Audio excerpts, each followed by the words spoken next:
Hi, Nicole here. Welcome to my nutrition kitchen. Today we're doing a kind of a let's cook. There's a bit more chatting than cooking going on today. Just some ideas to help you with Christmas Day planning. Just some pre-planning for Christmas Day dinner or lunch, whichever one it is that you do on the day, just to take that stress out of it. I mean, it's usually a fairly full-on day anyway. And just trying to get all the food on the table and everything, often you can end up in the kitchen and miss out on the fun. So I'm just hoping that some of the ideas I give you today could be helpful for the big day. So I've actually already got some potatoes cooking for the quintessential potato salad, and I've got a pot of water that I'm bringing up to the boil to just blanch some sugar snap peas. And I find that's a great thing to do for salads, is to have things like peas, beans. You can blanch all those sorts of vegetables. They'd add a bit of interest to your salad. It's also, some people don't digest raw vegetables quite so well, and that way they can actually still enjoy a salad rather than always having to have hot vegetables, particularly on a hot day. So I want these chopped up. You could leave them whole if you wanted to, or if you're wanting them hot, you could prepare them the day before just by taking off the stringy bits and that sort of thing. So to blanch them, you bring a pot of water to the boil, salt it. I find it boils better if it's unsalted, just quicker. Salt it, in with the peas, beans, whatever it is you're doing. Asparagus is another good one for blanching, and give it 2 minutes. With the potatoes, if you're making a potato salad, don't salt the water.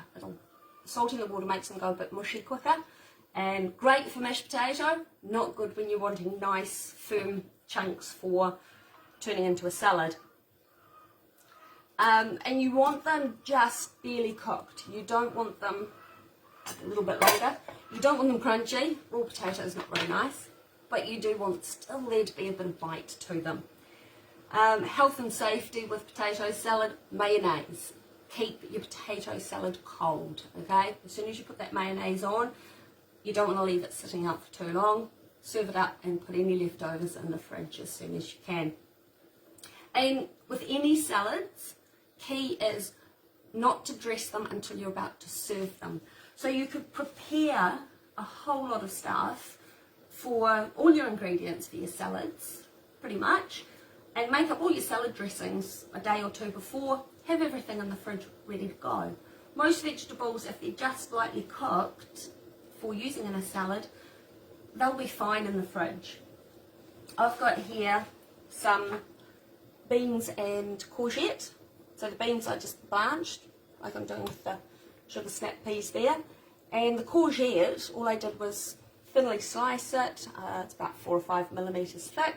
Thinly slice it, tossed it with some garlic infused olive oil, some salt and pepper, put it on a baking tray and just baked it for 10 to 12 minutes at 190 degrees. And these were done a couple of days ago and they're still perfect. So we'll be having these with our dinner tonight. Grated carrot. You can easily prepare any carrot that you're wanting for the day, whether it's grated, if you're wanting hot carrot on the day and cooking it up, just slice it, chop it, whatever, pop it in the fridge in a covered container. Okay, these have now finished. They only need 2 minutes, 2 minutes to blanch. So I'm going to just pop out of view and make a bit of noise while I drain and cool these down with some cold water. The key with doing blanching is to make sure that you get things out of the hot and into cold water quickly to stop the cooking, otherwise they can overcook and end up mushy.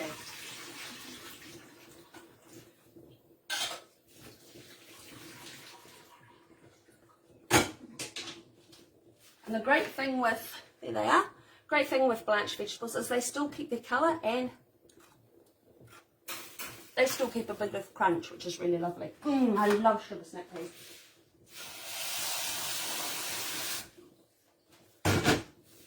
just going to leave them sitting in some cold water to make sure that they completely cool down. Another vegetable that's great for in salads, beetroot. Cook it up the day before, but once you've cooked it, these ones are a bit gnarly. I'm not sure if they're going to be okay. They were fresh out of my father's garden. Just cook them like you do potatoes, boiling water.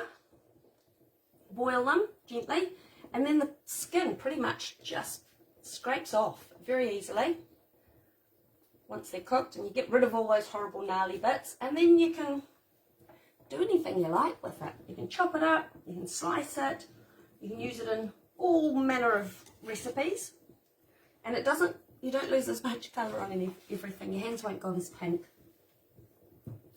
And making up salad dressings is another great thing to do the day before. And I love this stuff. This is my garlic infused olive oil with, you'll see in the bottom, the garlic cloves. It is really worth having a jar of this in your fridge all the time, all year round. It's great for roast veggies in winter. It's so easy to make. All you need to do, get a jar, peel about enough cloves to fill half the jar, and then put it in a pot with enough oil so your jar will be full at the end, and cook it really, really slowly. Just gently cook the garlic until it's lovely and soft. Let it cool into the jar, and then just keep the jar in the fridge. The oil will go solid, but as soon as you bring it to room temperature, it'll go back to liquid, and it is wonderful in salad dressings, things like hummus. Use the cloves. The cloves will start to lose flavour because it goes into the oil. I tend to use the oil faster than the cloves, so I just keep topping until I've used everything, until all the cloves have gone. I just keep topping it with more oil.